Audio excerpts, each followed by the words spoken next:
Well, I want to take that invisibility metaphor and apply it to Believe in Me, because we have some clips from this film that came out a couple of years ago, I think.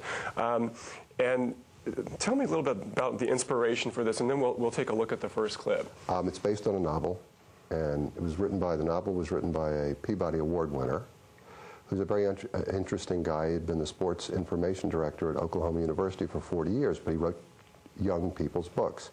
This was a book it was a novel, but it was about his nephew. My wife said to me one day, I read a book when I was in maybe the 11th grade up north in Northern California, and it stayed with me, and it's about sports, and you coach the kids, and there's a mean guy on the school board, you've been on the school board. I think you'd like it. And I had spent a year and a half with a movie that I'd written for Showtime that I was approved to direct, but we could not agree on casting. So when we finally decided, I said, I'm not going to make it with who you want, and I went away. You're left empty, and I found this, and I said, I'd like to try to make this, and I was very lucky to find the money to make it.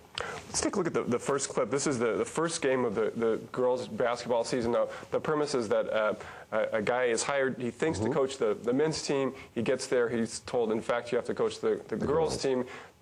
Girls' team is not very good. Right. This is a pre-Title IX movie. So one of the things that was nice about it, being a You Go Girl movie, but pre-Title IX, especially in the West, if you wanted to be a basketball coach and got girls, it was a career death sentence.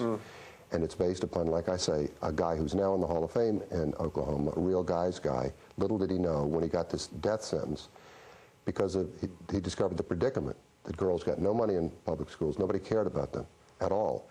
And yet they never complained. Their mothers were hardworking farmers and ranchers people, and he fell in love with them. So let's take a look at their first game where they're getting kicked around pretty badly.